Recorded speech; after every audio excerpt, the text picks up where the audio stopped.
Alrighty, ladies and gentlemen, welcome back to a third episode today. I'm not too sure. I think it's the third, covering the 2022 Pittsburgh Pro division, obviously. And to start off, the special guest appearance list is none other than the three-peat classic physique Mr. Olympia champion Chris Bumstead.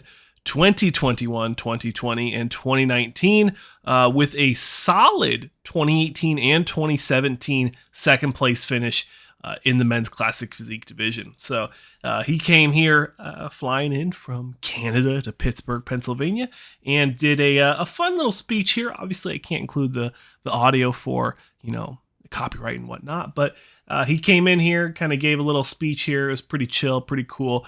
And then we roll right into some massive names in the guest posing for this year's Pittsburgh Pro. I will say that I was surprised to not see Big Ramy.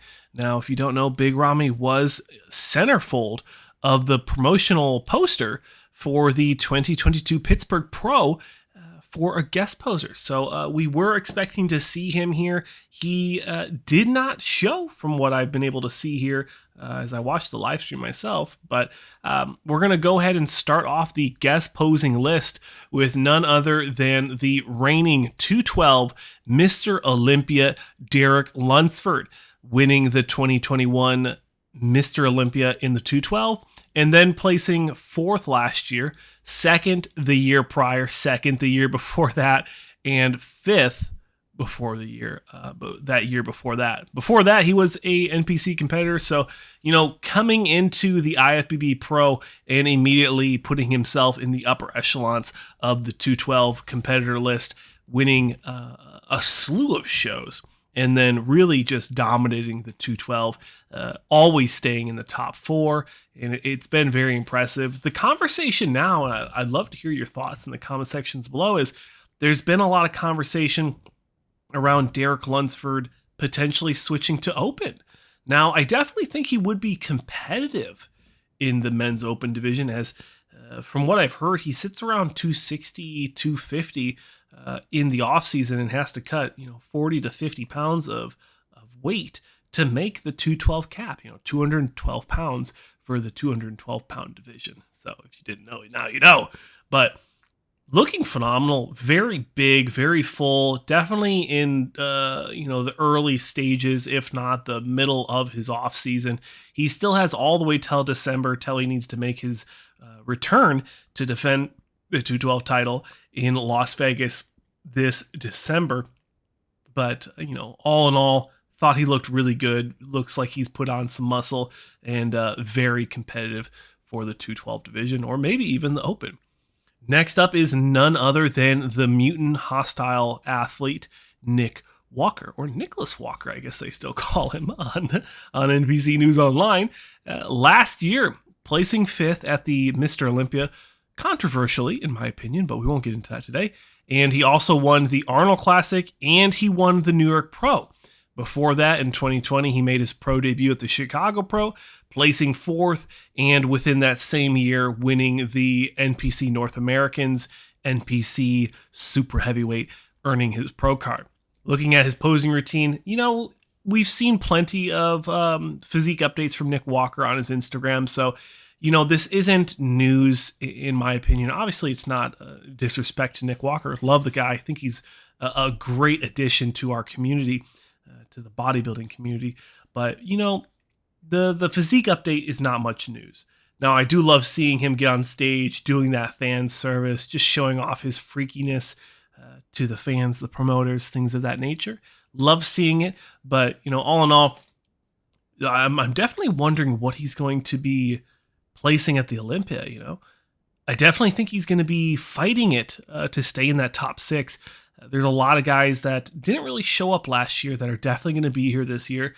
And, if I'm going to make a prediction, I think Nick Walker is going to land in top four, but history will tell us whether I'm right or whether I'm wrong. Now, a person that's going to be standing in Nick Walker's way is our current Chicago Pro champion and top four Mr. Olympian, Hunter Labrada. Now, putting aside my critiques of him, only having one pectoral, overall looking phenomenal, still in relatively good condition to be so deep into his off season. He really is able to maintain a really full and really somewhat crisp, if you know what I mean. He looks pretty crisp for being this deep in the off season. You can see some glute lines, so I'm not sure if that's just a strategy to keep the midsection small, or they just really don't want to build, or they don't want to make him too big. It's definitely an interesting conversation to have, as you'd think this far away from the Olympia, what is it, like 8 months out? You'd think he'd be a little bit bigger, but you can see clear abdominal lines. You can see glute lines. You can even see a little bit of a hamstring and glute drop. So really impressive to see him in this level of conditioning this far in the off season. But definitely will be interesting to see where Hunter Labrada lies when we look at the 2022 Mr. Olympia lineup. Another person that's going to stand in their way is the previous 2019 Mr. Olympia, Brandon Curry. Now, again, one of those guys I've been pretty critical of, as a lot of people say he doesn't have legs. He does have legs. They're just not competitive in the top 6. And I think that's just historically going to be factual once people get away from their feelings about his legs department on the stage. Looking at the stage shots here, he looks big, but nothing crazy. I'd say that he's not doing a lot of front shots, not a lot of clean front doubles, front lat spreads. Luckily we're able to snag a few of them here when he's doing these side shots. But something I thought was interesting was on the NPC News Online, they posted everybody else from the front. And then when Brandon Curry came up, they posted him from the back. Now, I don't know if that's just a narrative they're trying to push to protect him, or it's just a clinical error. Not too sure. I don't know everything here. But, we got the 4 different guest posers here. I thought it would have been fun to have a classic physique guy come in here. But, overall, I think these guest posings are more about just seeing the freaky mass of these off-season top pros. And, this is a very competitive Olympia lineup. You have 3 of the top 5 competitors from last year's Mr. Olympia on stage right now. And you have the reigning 212 Mr. Olympia, Derrick Lunsford. I don't think you can ask for much more when you look at a guest posing lineup. But I'd love to hear what your guys' thoughts are. Sometimes I just sit here and I'm always talking to myself, but let me know your thoughts down below, your criticisms, your critiques, your praises. Where do you see Nick Walker landing next year at the Olympia? If he gets a good look, I feel like he just didn't get a good look next to all the competitors. I feel like they didn't put him next to every single person. Now, again, you have to wonder, is that a narrative that they're trying to push or what?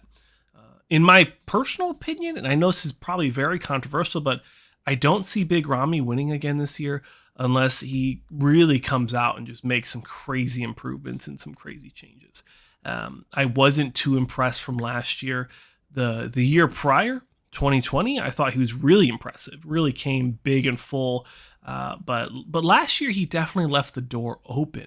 And I think that if he leaves the door open one more time, I think that people like Nick Walker, people like Hunter Labrada, and I know Brandon Curry is hungry to, redeem that 2019, asterisk that's going to be on his title till the end of time.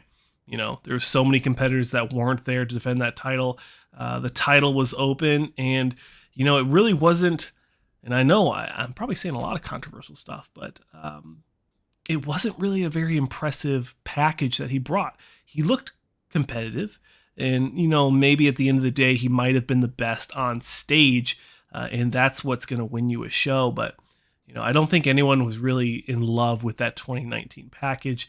And, gosh darn it, no one was in love with his 2022 Arnold Classic package. He was far from on the mark there, and they still gave him that, in my opinion, a handout. But that's just my opinion. Let me know down below if you guys think I'm way off. Let me know if you guys think I'm spot on. Of course, this is a conversation, so please let me know your thoughts, comments, critiques, and concerns in the comment sections below. Consider subscribing if you have not. If you enjoyed this style of content, definitely consider subscribing. My name's Sanch. As always, thank you so much for watching another episode here on the Bodybuilding News Network, and I'll see you guys in the next one.